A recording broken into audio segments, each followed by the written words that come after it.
much. Appreciate being invited to come speak. And we're going to talk a little bit about karst, and we're going to talk a little bit about dye tracing, and give you all maybe a good understanding of what I think is a pretty important tool. So, karst is a really a weird word, derived from the Serbo-Croatian, then converted to German and then to English. It originated in the Balkans, Slovenia, Bosnia, Croatia area. When it was first described in the early 1900s, it was commonly based on landforms because those were the easiest things to see and observe. But karst is also inclusive of the hydrogeology. And so here's some pictures of, the hillside of Montenegro, limestone. You can see these big, what are called rills, basically, that have dissolved into the rock, virtually no soil. So there are a couple different definitions, and we're going to go through those fairly quickly. The classic definition from Ford and Williams, which was a textbook on the subject, is karst is a terrain with distinctive hydrology and landforms arising from a combination of high rock solubility and well-developed secondary porosity in that. And we're going to go through all those definitions. But you can see in the picture, there's a big sinkhole here in Germany Valley, West Virginia. But there is a landform definition that I will also commonly use, where basically a karst is a terrain where dissolution is the dominant geomorphic agent. So it's the predominant things that are forming the landscape. And it's characterized, but it isn't necessarily required, but characterized by sinkholes, sinking streams, caves, springs, possibly unique biology. We'll show you some examples of that. And what's called a well-integrated subsurface drainage network, which is a fancy way to say basically water flows underground through conduits to emerge in springs. Okay. And then this is the definition that hydrogeologists use. And karst is a hydrogeologic mass transfer system in which soluble rock with a permeability structure dominated by conduits dissolve from the rock and organize to facilitate the circulation of fluids. And that's also a very fancy way of basically saying the water basically dissolves the rock. It creates these permeability structures. Water flows through the rock. It can move quite rapidly, and it discharges basically at springs or at wells. Okay. So there are a couple things you need to understand about that. The first one is whether karst is expressed at the surface or not is irrelevant. And so if you think about the Edwards Aquifer as being a major karst aquifer, most of the aquifer portions where we withdraw our water are actually below the land surface, and the rock is not exposed. So beneath downtown San Antonio, the Edwards Aquifer is about 600 feet, 200 meters below the surface, and there's no surface expression of that karst. Okay. It can operate there with no problem at all, in the sense that water will still move through those rocks. It still has been dissolved out. And the water sources may be derived from off of the karst landscapes. Water flows onto the karst landscapes and sinks into the ground. It may flow underground, and then it will emerge again, possibly where other non-karstic rocks are present. And one of the best examples of that is Comel Springs over in New Braunfels, where the water is emerging up from the deep artesian portion of the aquifer, rising over 200 meters vertically upward to discharge and form the springs. This is a very large spring in Bosnia and Herzegovina. You can see it's coming out of a big rock wall. And again, a concentrated groundwater flow coming out of a small area. Classic karst in Bosnia. This is a landscape that's basically been, the soils have been removed over geologic time, and probably there's an anthropogenic component to it also. And it's all basically soluble rock with large amounts of rainfall. So this area here may, parts of Bosnia receive as much as 5 meters of rain. It's the wettest place in Europe. yet you see very little soil and very little vegetation. So groundwater fundamentals, let's talk a little bit about how water moves through permeable units. So we have porosity, which is the void space in the aquifer material. So you can think about it as the area in between the sand grains or other minerals. So sandstone, sand grains, think about a beach environment. The permeability of a material is basically its ability to transmit water. So you see units with both a high porosity, a lot of void space, and the ability to move that water is usually considered a high porosity and high permeability site. And some of those aquifers may be composed of both sands and gravels, okay? And then units with high porosity and low permeability, which means that we have a lot of void space in the rock, but the void spaces aren't interconnected.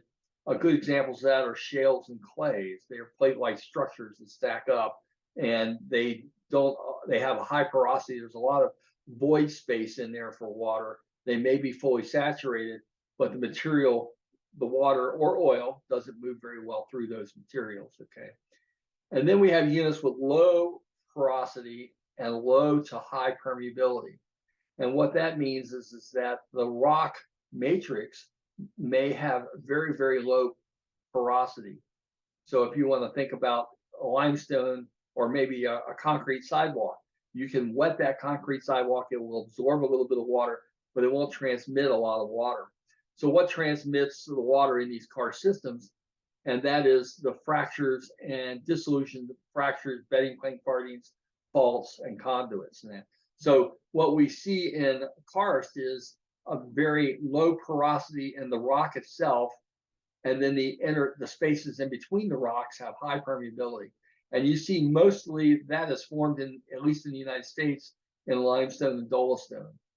There are other examples. So if we were going to kind of break out aquifers, there'd be sand aquifers, there'd be aquifers that are formed in fractured rock, and then there's karst. And so with these sand aquifers, you see basically a single porosity. You can measure it. Water occurs between the grains and the sand, and there are mathematical formulas that you can use to basically model it or describe it. When you deal with fractures, you may have both the single porosity and dual porosity. So you have the porosity of the rock itself, and then you have the porosity of the fractures. And then the water occurs in both, and it creates difficulty in trying to mathematically model the material. And then when you get into karst, you have triple porosity system. So you have water that occurs in the pores of the rock, in the fractures and faults, and then in the conduits. And we're going to talk about the difference between a conduit and a fracture and fault. And also extremely mathematically challenging. There are very few laws. So if you were going to take a traditional groundwater hydrology course, you would pretty much study the components that are considered commonly observed in sand aquifers. So, for example, a sand and gravel deposit, maybe along the coastal plain somewhere, and they can be mathematically modeled in that. These karst systems are much more difficult to understand because they're extremely heterogeneous. Okay, so in these karst systems, we have triple porosity and triple permeability. Water occurs in the matrix of the rock, in the fractures, and in the conduits. And this is an example of a conduit. And conduits are generally defined as anything that's about the size of your finger or a garden hose on up to big enough to swim in, walk in, put a boat in, etc. So what we find with these karst aquifers is that we see the permeability ranges of as much as 11 orders of magnitude. So there are huge differences in their permeabilities and in their orientations. We find about 90% of the water is in storage in the rock matrix, and 90% of water in transit in the rock is in conduits. So let's see if we can show you a picture of that. So here's an outcrop of the Edwards limestone down along the Guadalupe River. You can see the rock matrix itself, solid rock. And then you'll see there are fractures, like there's a fracture right there. And then these bedding plane partings are acting as fractures also. and then we have conduits. And so you can see the permeability of this rock unit varies on a matter of just a meter or so. So if I drilled a well over here in the matrix, I may sample the properties of the aquifer in the rock matrix. If I drilled over here and intersected a fracture, I may only get the properties of the matrix and the fracture. If I drilled over here and intersected these conduits, I would get the properties of the conduits, of the matrix, and the fractures. So you can see these things are extremely complicated over a very, very short area. Okay. So what rocks form karst? Of course, salt is an excellent karst former, but it doesn't last very long on the surface. And so we only see salt karst units in extreme desert areas like Iran and Chile are noted for having some very, very large karst on salt, on halite. Gypsum is not as soluble as salt, but still rapidly removed by solution. And we have some large gypsum areas in Texas and Oklahoma and New Mexico where gypsum is exposed at the surface, where the rainfalls are more diminished than that, and they do form well-developed karst surfaces. And of course, most of our karst surfaces in the United States are really known from our carbonates, limestone and dolomite or dolostone. And they're the most prevalent and most familiar to us. But you can also, given a sufficient amount of geologic time, you can develop karst landscapes in quartz. And probably one of the best examples of this is some of the tepuis, which are the very high plateaus in Venezuela where Angel Falls occurs. Angel Falls actually comes out of a cave that's in sandstone or quartzite. And so, you know, quartz is soluble in water, just not nearly as soluble as calcium carbonate. And so, given enough geologic time, it too can form a karst system. And then occasionally we'll see them in alluvium of granites where you have preferential flow paths, but they're they're less common. So where do we find karst in the U.S.? Here's a pretty good map. You can see the yellow areas are some of the volcanics and also some of the gypsum plain areas out here. Okay, the evaporite rocks. We do see some volcanics will occasionally form a volcanic or pseudokarst. But the green areas are really the large karst areas that we see. So you can see the area in Missouri and northern Arkansas, Florida, the Valley and Ridge in the eastern U.S., Kentucky and Tennessee, where the Mississippi Plateau crops out. And of course, this is the Edwards Aquifer basically coming down here. And then this is the Edwards Plateau. And so these are major karst areas in the U.S. Let's show you a couple karst features so you can get an idea of what they look like. This is a creek bed out at Government Canyon. The water flows from the right side of the picture to the left and flows across the fractures and sinks into the ground in the limestone. So a good example of a sinking stream. A lot of the creeks that we have as they cross across the Edwards limestone where it's exposed to the surface sink into the ground to recharge the Edwards Aquifer. Here's a picture of sinkholes in West Virginia. This is in part of the Valley and Ridge. You can see these are large closed contour. So you'll see when they make a contour map, a topographic map, they'll use a little hatcher mark on the inside of the contour line to show that it has internal drainage. So the water that would fall on this would run into and probably sink into that little hole right there. This is inside of the karst, and so one of the advantages of actually going into caves is these carbonate systems will commonly preserve their flow structures in the form of caves, and so you can go in and see these large conduits that will move water from time to time. Some of them are still active, others are only active during wet weather. Some are no longer active as the geologic conditions have changed. Sometimes you can go in and observe things like big fault plains. So this is a large fault that places the Edwards limestone up against the Glen Rose limestone right here in Natural Bridge Caverns. Some of them can be quite dynamic. This is a photo of the Saco Creek sinkhole over in Medina County, north of Hondo. And this is a 50-meter deep shaft that you have to rappel into using ropes. And this is that same shaft after about a 3-inch rainfall event. And this shaft, basically, water flowed down this cut and recharges the Edwards Aquifer. This 150-foot deep or 50-meter deep shaft filled with water in about 10 minutes. And was basically just making a big swirling whirlpool here. So you can see these things can change quite rapidly. Not a good place to be in the event that you are dealing with a rainfall event. Okay. We're going to talk about a little bit about signal processing.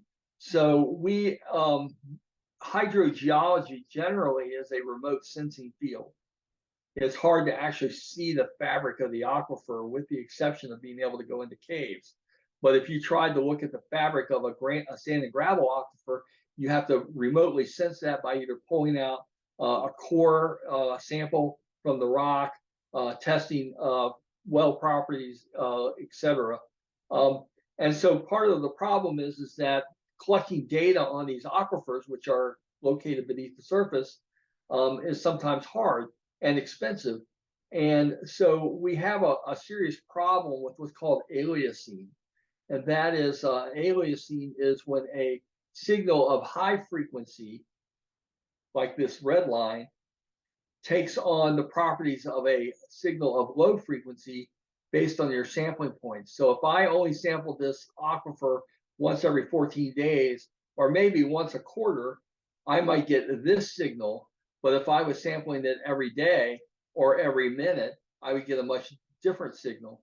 And a good example of that is some of the analog instruments that we had in wells in the Edwards Aquifer, because the Edwards is confined aquifer, and we're not going to get too much into that.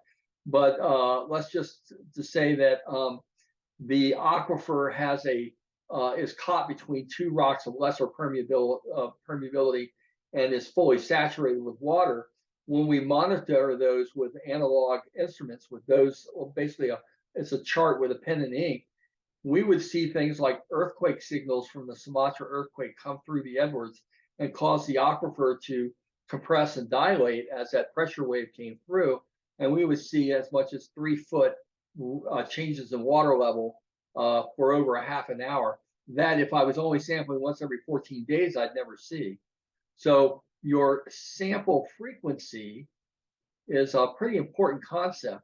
If I asked you what's the average annual temperature in San Antonio, and you can only sample it 4 times a year, and you have to do that on random days, what's your chances of actually determining what the average temperature in San Antonio is? If you happen to sample it 3 times in the winter, you might think that we're living in the Arctic.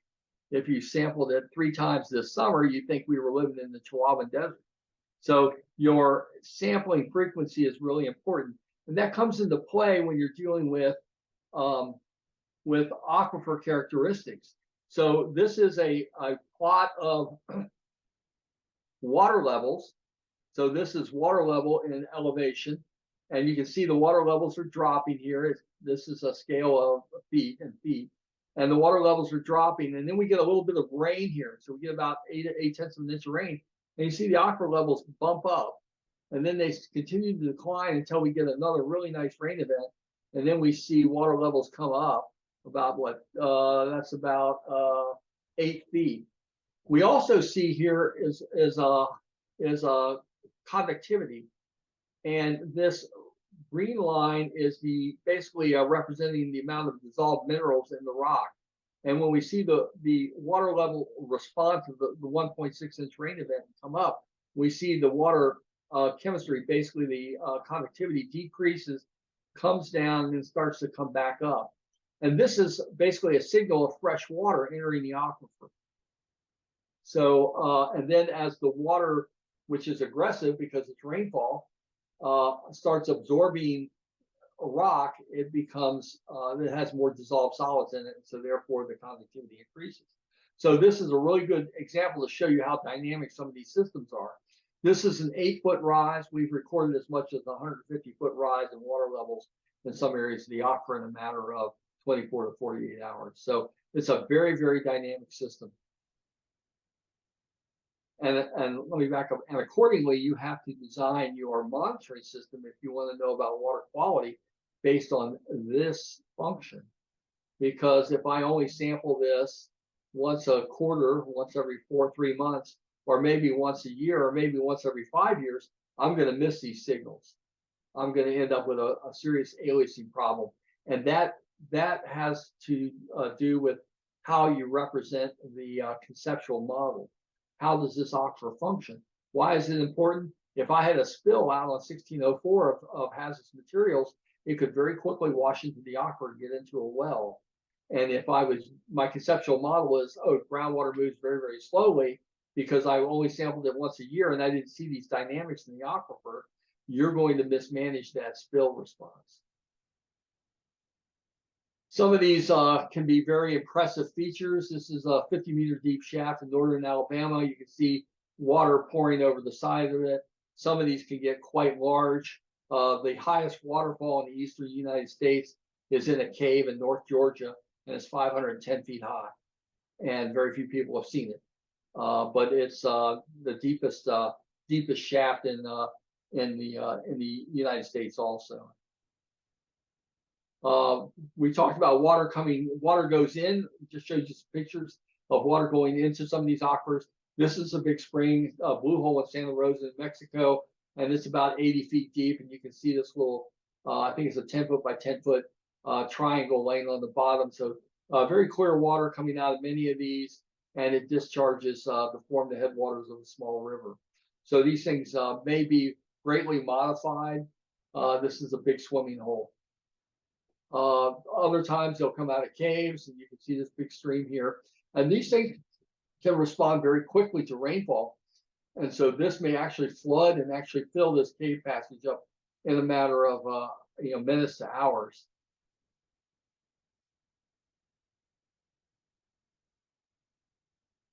And so karst is pretty unique. Even among hydrogeologists, very few of them have a specialty in the topic. Very few colleges or universities offer specialized coursework in karst hydrology. When I first came down here, none of the universities were teaching a class at the graduate level or undergraduate or graduate level in karst hydrogeology. Now there are 5 of them, I believe. And because there are very few specialists in it, there are very few governmental firms or specialists or consultants who have really spent time studying karst. So let's talk about how vulnerable it is. US EPA identified karst as one of the most vulnerable aquifer types in the country. What we see is rapid recharge through sinkholes and sinking streams. I've showed you some pictures of that earlier. Groundwater velocities are commonly measured in kilometers per day.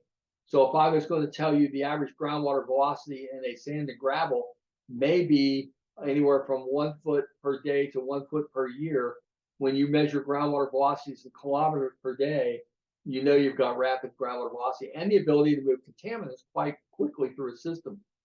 If I'm a caver and I go into a cave, that cave doesn't usually filter me out.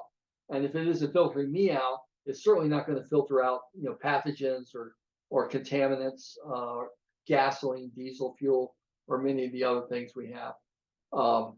And then, of course, the other issue is the flow path is very uncertain. So unless you do a lot of research and studies, you don't know where that sinkhole, if that sinkhole is connected to what spring. And so that makes it difficult to respond to an environmental incident unless there's been a great deal of study that's been done. So we have to think about these karst systems, and groundwater in general is part of the hydrologic system. And so what goes down ultimately has to come up.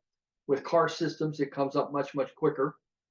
So what can be impacted in the event that we have a spill? We have water supplies.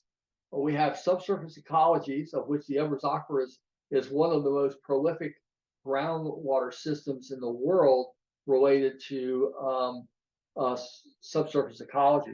This is a picture of the Texas blind salamander, which was one of the first, I think, 8 species listed under the Endangered Species Act, and it occurs in a cave up near San Marcos.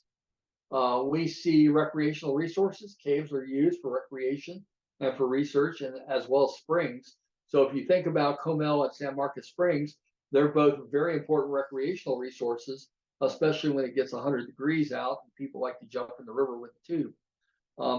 They also, these groundwater resources discharge at the surface as a series of springs, and they can become water supplies. They are important for ecological maintenance. So we have about 8 endangered species that occur at Comel and San Marcos Springs, and also important for recreational resources. Anytime you have a spill, almost always that material is going to move off-site. These flow paths can be many, many miles.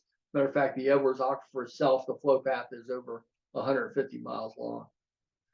So one of the tools that we can use to try and understand groundwater movement is tracers, okay? And what those are, let me make sure I don't get rambling too long. So we have a number of goals of tracing. We want to know where the water's going, groundwater flow direction, how long does it take to get there, and then what happens along the way. So we can sometimes extract aquifer parameters off of these dye traces. And the problem is if you don't have the correct conceptual model, you can't correctly manage the resource. What that means is if I treated the Edwards Aquifer like a sand and gravel aquifer with 1 foot per year or 1 foot per day groundwater velocities, then I would be mismanaging the system if we know that we may have groundwater velocities of 1 mile or more per day. So in order to trace water, you basically need to label or identify it, mark it some way. There's a bunch of different ways to do that. We're going to talk a little bit about some of those.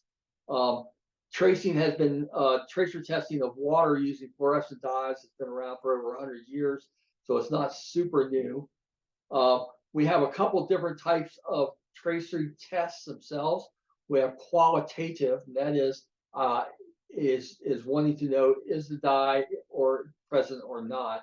And there's quantitative, which is basically knowing how much dye is there so that you can calculate things like loading on the aquifer from the dye, with the idea that the dyes themselves are surrogates for contaminants. And so if you know what the concentration of the dye is you injected, the quantity of dye is that you injected, and you know the concentration that you detected when you pull samples, then you can get a rough estimate as to what concentration you would expect to have a contaminant arrive at your area of concern, be it a well or spring.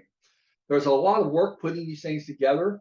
A dye trace, you got to do background sampling to make sure there's no existing dyes, inject the dye, you got to go out and sample, and you got to do the analysis. And then you got to understand supplemental data, such as any limitations related to the geology or hydrology. You know, am I tracing in a drought, or am I tracing in a flood, or am I tracing, under what would basically be normal conditions? And of course, there's a lot of data of analysis. You got to process the samples, and then you've got to describe your method explicitly so that other people can reproduce it. All kinds of interesting tracers out there. There are physical tracers such as flow pulses. There are people who have used dam releases to look at flow pulses through aquifers. Temperature pulses, you can look at either rainfall or snowmelt events and see if you can see that temperature pulse come through. Sometimes you'll see sediments. Sediments can be transported through these conduits. And of course, there are things like floats or signals.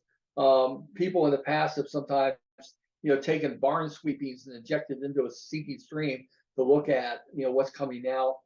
In my thesis area, we had a spring, we had a cave in the bottom of a slaughterhouse that was being used to inject blood and chicken beaks and feet and things, and they were coming out of the spring about a mile away. There are chemical tracers, ions, ionic salts.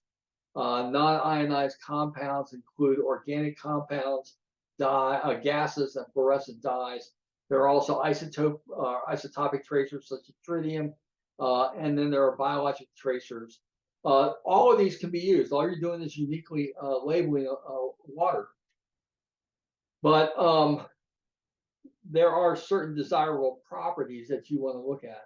And the question is, you can use any of those tracers to trace water, but why not pick one that's easy? It's going to give you the desired goals that you want. So what you're looking for in a tracer is non-toxic. So it's not toxic to you or the karst ecosystem and potential consumers, like somebody using a water well. Is it present naturally, or is it very low concentrations? In the case of chemical substances, of course, they've got to be soluble and basically at the same density as the unlabeled water. And in the case of particulate tracers, they've got to be neutral in buoyancy and fine enough to be avoided to avoid losses by filtration in the system. Then, ideally, they should be very easy to detect in very small concentrations, resistant to absorptive losses, chemical, biophysical, biological degradation, susceptible to quantitative analysis. That is, can we sample and analyze them very easily? And then are they easy to administer? Are they inexpensive and readily obtainable?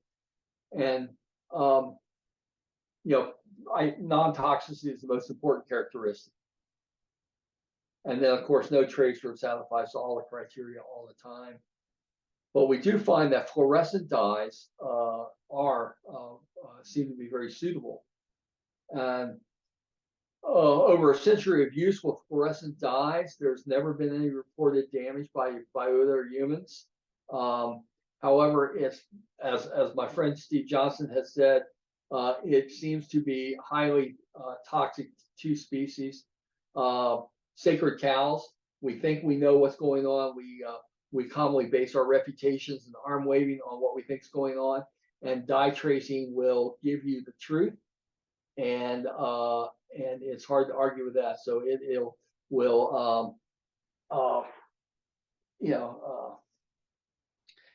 is an excellent way to test your hypotheses. Also false postulates in that. So anyway, dye tracing has a lot of potential to help you understand there's groundwater flow paths and groundwater velocities and concentrations, etc. Edwards Aquifer in the Barton Springs has been dye tracing in the Edwards for over 20 years. We've been using fluorescent dyes. They're relatively cheap. They provide high quality data, and they are very easy to detect and analyze. And we use these to test all kinds of assumptions. We're going to go over some examples of that. You can couple that data with a potentiometric surface map, basically a map of the water table, with hydrophysics, which is generally borehole, where you're running physical instruments down a borehole to collect data, and then of course water chemistry. And tracer testing is actually, I think, very critical for determining proper response to environmental incidences, and also to help you direct urban planning and resource protection. And so we had some questions that we tried to answer. What is the relationship between the Edwards and Trinity aquifers? And the Trinity aquifer is the aquifer located in the Glen Rose limestones that are located below the Edwards. And this brings up the issue of stratigraphic mapping versus hydrostratigraphic mapping. And the stratigraphic mapping are the rock units, like the Edwards limestone, the Del Rio clay, the Glen Rose limestone. But in reality, the water doesn't care what the stratigraphers, the people doing the mapping, call the rock. The water goes where it goes. And so it's better to use what are called hydrostratigraphic units. And those are units that have common properties associated with water movement. So we had a bunch of questions related to what fractures, faults, conduits control groundwater flow, what are the groundwater velocities, and what are the flow paths. And so the question is can we sample those? Can we determine those using dye tracing? And again, this information is incredibly important for everything from emergency response to hazardous materials to source water protection, looking at groundwater vulnerability, and even well construction practices. And we can spend a lot of time discussing each of those individually. Again, the other thing is that these dyes can be used as a surrogate for contaminant loading and a tool to identify receptors during hazardous materials releases, and a test for our conceptual models, and to also identify geologic controls. So the dyes that we use, harmless, non-toxic, fluorescent, they're commonly used in medical procedures. So if you go to the eye doctor, and he's interested in looking at a scratch or looking at your eyes. They may put a little bit of sodium fluorescein, a green dye, in your eye, and that is the same dye that we use for dye tracing. So if doctors are willing to put concentrated amounts in your eye, it's probably suitable for tracing. The dye is usually visible when you inject it and should be invisible at all monitoring points, unless you're specifically trying to show people the connection visually, so they don't, if they want to argue about your data. So this is some dye tracing that we did up in northern Bexar County. This is 281. This is Military Road, and this is 1604. So this is Sonterra Park area. We injected dyes into all those locations, and we started monitoring all these wells. Okay, so we had about 50 wells, I think we were sampling, and here is the results that we got. We injected the dyes. I'm sorry, they didn't come out. Okay. Anyway, this is a geologic map of the Caner portion of the Edwards, and then these black lines are big faults, and that's why you see the blue colored rock. This is basically the upper Edwards is the blue, the lower Edwards is the red, and you see these very large faults that actually displace part of the aquifer. Over 50% of the cross section of the aquifer was displaced, and the general rule of thumb had been with some previous studies that these faults act as big barriers to groundwater flow. So we show you a cross section. This is a cross section of the aquifer across that area. You can see the Edwards here. This is the Glen Rose, and these colors are the Edwards as the faults bring the rock down, vertically downward. You can see more and more of the rock is exposed. Okay. So the conventional wisdom was that these faults would act as big barriers, and it would push all the groundwater flow off to the west, where it would flow about 20 to 30 miles and then come back around and flow under downtown San Antonio. Our groundwater model, which is based on what I call porous media equivalent conditions, because there were no Karst models available at the time we did it, showed groundwater velocities or groundwater flow off to the east, and the distance between the arrows is a 1-year travel time. So the groundwater model predicted basically a 1 mile per year groundwater velocity, and all the groundwater flow going to the east, like that. Okay. So went out and injected some dyes in some of the caves, and here are the results. We found that we had very rapid groundwater velocities, 3,600 feet per day and 2,700 feet per day over mile to 2 mile distances. These are, we were collecting water samples, and so this is the breakthrough curves of the dye. You can see the dye pass through. And then we went out and did a second phase of results. We found 6,900 feet per day, so over a mile per day, over about almost a 3.5 mile distance. And then we saw a shorter trace, only 3,300 feet in length, took 42 days with a groundwater velocity of 80 feet per day. So you can see this incredible difference in flow velocities and directions using some of this dye tracing data. And again, here's the breakthrough curves. And then we went back out and we repeated some of the traces. I'm sorry, that one came out white. That one came out white.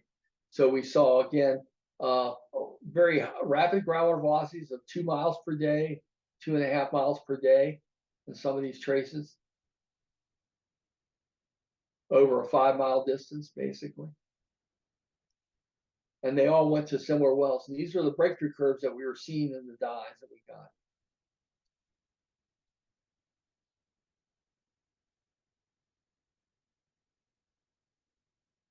Yeah. This is the data on, how long it took, et cetera, how much dye we used, what dyes we used, et cetera, going back to trying to document those groundwater, the methodology that we use so it's reproducible. So this is the geologic map. What we found is that dyes cross these faults rather than flowing to the east or west, and go to a series of a few wells that were pumping. And so any spill that occurs out here on 1604 could very rapidly flow into some of these large production wells, especially over in this area here. So that's our groundwater model that predicted, it goes off to the east, and our actual data shows the model's wrong. And then, of course, the expert opinion goes the other direction. So these dyes will help you formulate your conceptual model. And again, here's some more of the results that we had. Then the U.S. Geological Survey came in and did a geologic vulnerability mapping of the aquifer.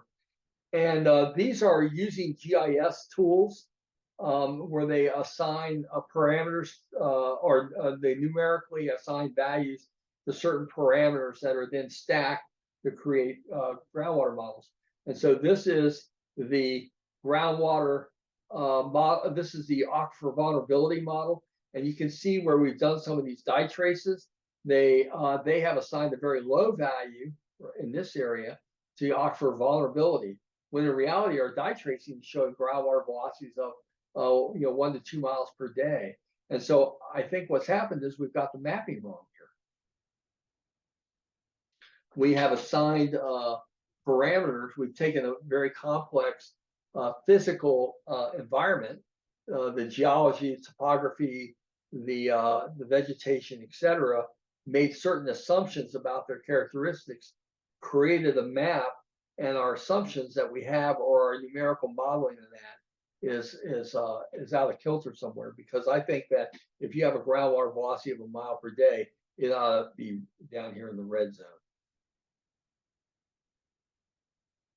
And again, this is that vulnerability that we see.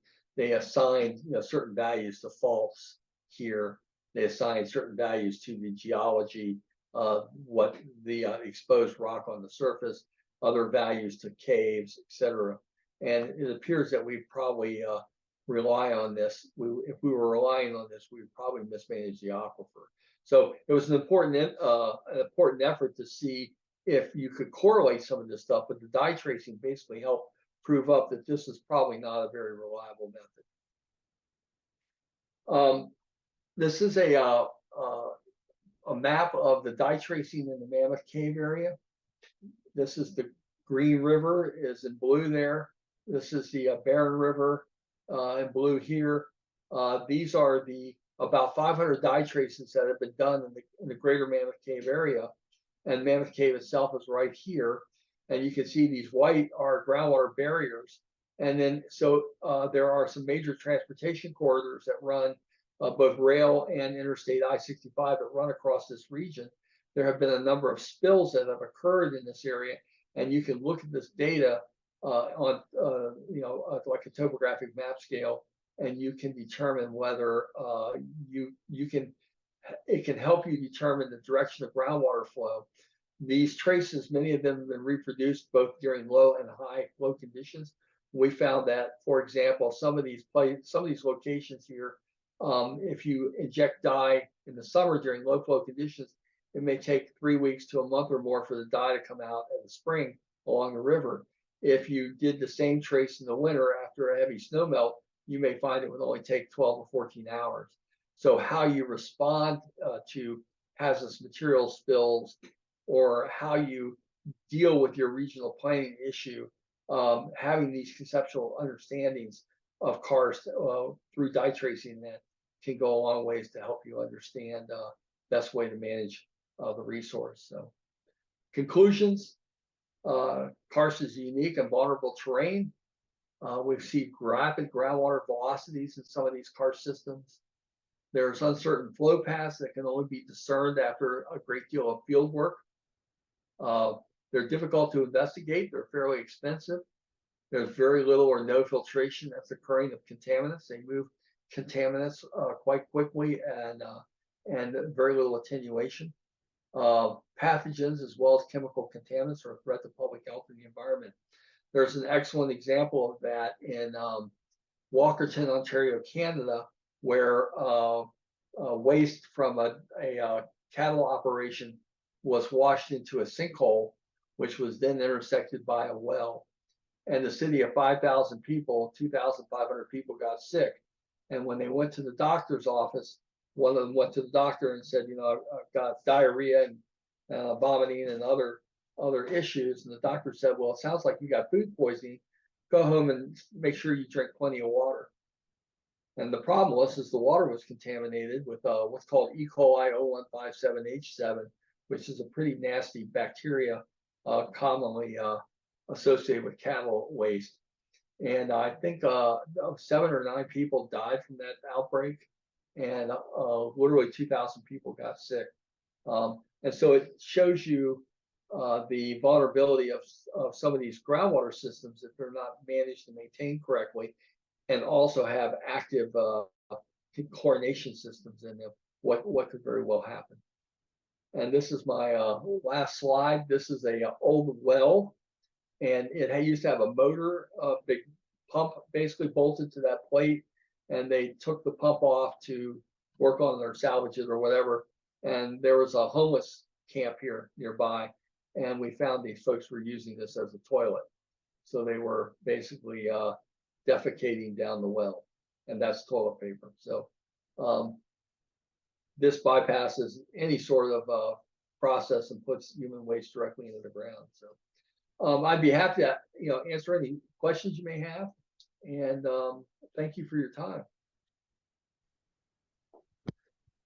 Hopefully it wasn't too much.